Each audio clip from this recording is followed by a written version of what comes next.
किरकोळ वादातून भावानेच केला सख्ख्या भावाचा खून. सुटाळा बुद्रुक येथील घटना. क्षुल्लक कारणावरून झालेल्या वादाचे पर्यवसन एका भीषण हत्येत झाल्याची धक्कादायक घटना बुलढाणा जिल्ह्यातील खामगाव तालुक्यातील सुटाळा बुद्रुक येथे घडली आहे. सख्ख्या लहान भावानेच मोठ्या भावाच्या पोटात चाकू खुपसून त्याचा खून केल्याचे पोलीस तपासात उघड झाले असून पोलिसांनी आरोपीला अटक केली आहे. पोलिसांनी दिलेल्या माहितीनुसार 5 मार्च रोजी दुपारी 3 वाजेच्या सुमारास मृतक देविदास महादेव गायकी वय 28 वर्ष हा आपल्या मित्रासह दारू पिऊन घरी आला होता. यावेळी त्याचा लहान भाऊ आरोपी मंगेश महादेव गायकी वय 25 वर्ष याने मृतकाच्या मित्राला घरी जा असे म्हटले. यावरून दोन्ही भावांमध्ये जोरदार भांडण सुरू झाले. वादाच्या भरात देविदासने मंगेशच्या डोक्यात हातातील कडे मारले. यामुळे संतप्त झालेल्या मंगेशने घरातील भाजी कापण्याचा चाकू आणून देविदासच्या डाव्या कुशीत आणि पोटात वार केले. या हल्ल्यात देविदास गंभीर जखमी होऊन त्याचा मृत्यू झाला. घटनेनंतर आरोपी आणि त्याच्या पालकांनी पोलिसांना गुंगारा देण्याचा प्रयत्न केला. सुरुवातीला कोण्या अज्ञात व्यक्तीने देविदासवर वार केले अशी खोटी माहिती आईने पोलिसांना दिली. यावेळी मोठा संशय आल्याने वडील महादेव गायकी व लहान मुलगा आरोपी मंगेश महादेव गायकी या दोघांना पोलिसांनी ताब्यात घेतले. त्यानंतर शिवाजीनगर पोलीस स्टेशनचे ठाणेदार सुरेंद्र अहेरकर यांनी सहकाऱ्यांसह रात्री 2 वाजता घटनास्थळाची पाहणी व घराची झडती घेतली असता मृतकाची आई पोलिसांना उडवाउडवीची उत्तरे देऊन दिशाभूल करत होती.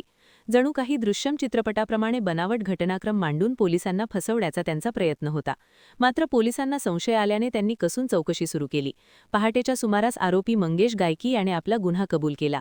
लीला महादेव गायकी यांच्या तक्रारीवरून शिवाजीनगर पोलिसांनी आरोपीविरुद्ध कलम 103(1) 352 भारतीय न्याय संहिता अन्वये गुन्हा दाखल केला आहे. पुढील तपास पोलीस निरीक्षक यांच्या मार्गदर्शनाखाली सहाय्यक पोलीस निरीक्षक मंदार पुरी करत आहेत. या घटनेमुळे सुटाळा परिसरात खळबळ माजली असून कौटुंबिक वादातून सख्ख्या भावानेच भावाचा जीव घेतल्याने हळहळ व्यक्त होत आहे. पोलीस स्टेशनला आज दिनांक 6/3/2026 रोजी सामान्य रुग्णालय खामगाव इथून एक मेडिकल मेमो प्राप्त झालेला होता. त्यामध्ये मृतक देविदास गायकी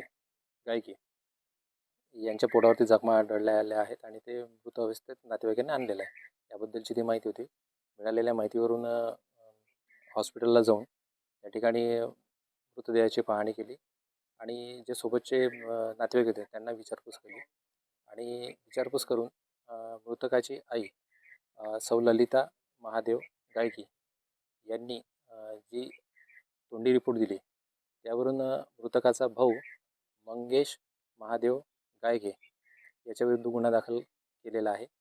यामध्ये ललिता यांनी सांगितलेलं आहे की मृतक हा काल दिनांक 5/3/2026 रोजी दुपारी 3 वाजता दरम्यान घरी दारू पिऊन आलेला होता आणि दारू पिऊन असल्याने मृतकाचा लहान भाऊ गुन्ह्यातील आरोपी मंगेश गायके यांचे आपसात वाद झालेत आणि या झालेल्या वादादरम्यान देविदास याने मंगेशला मारले आणि मंगेशला मारल्यामुळे मंगेशला राग आला आणि त्याने घरी भाजी कापण्याचा जो चाकू असतो तो घेऊन मंगेशच्या कुशीवरती आणि पोटावरती वार करून त्याला जखमी केले आणि त्यातच त्याचा मृत्यू झालेला. माहिती मिळाल्यानंतर घटनास्थळी येऊन घटनास्थळाची पाहणी केली आणि त्यानंतर आरोपीचा शोध घेऊन आरोपीला ताब्यात घेतलेला आहे आणि पुढील तपास माननीय पोलीस अधीक्षक साहेब निलेश तांबे साहेब, अपर पोलीस अधीक्षक श्री श्रेणिक लोढा साहेब आणि उपविभागीय पोलीस अधिकारी श्री पाटील साहेब यांच्या मार्गदर्शनाखाली आम्ही पुढील तपास करीत आहोत.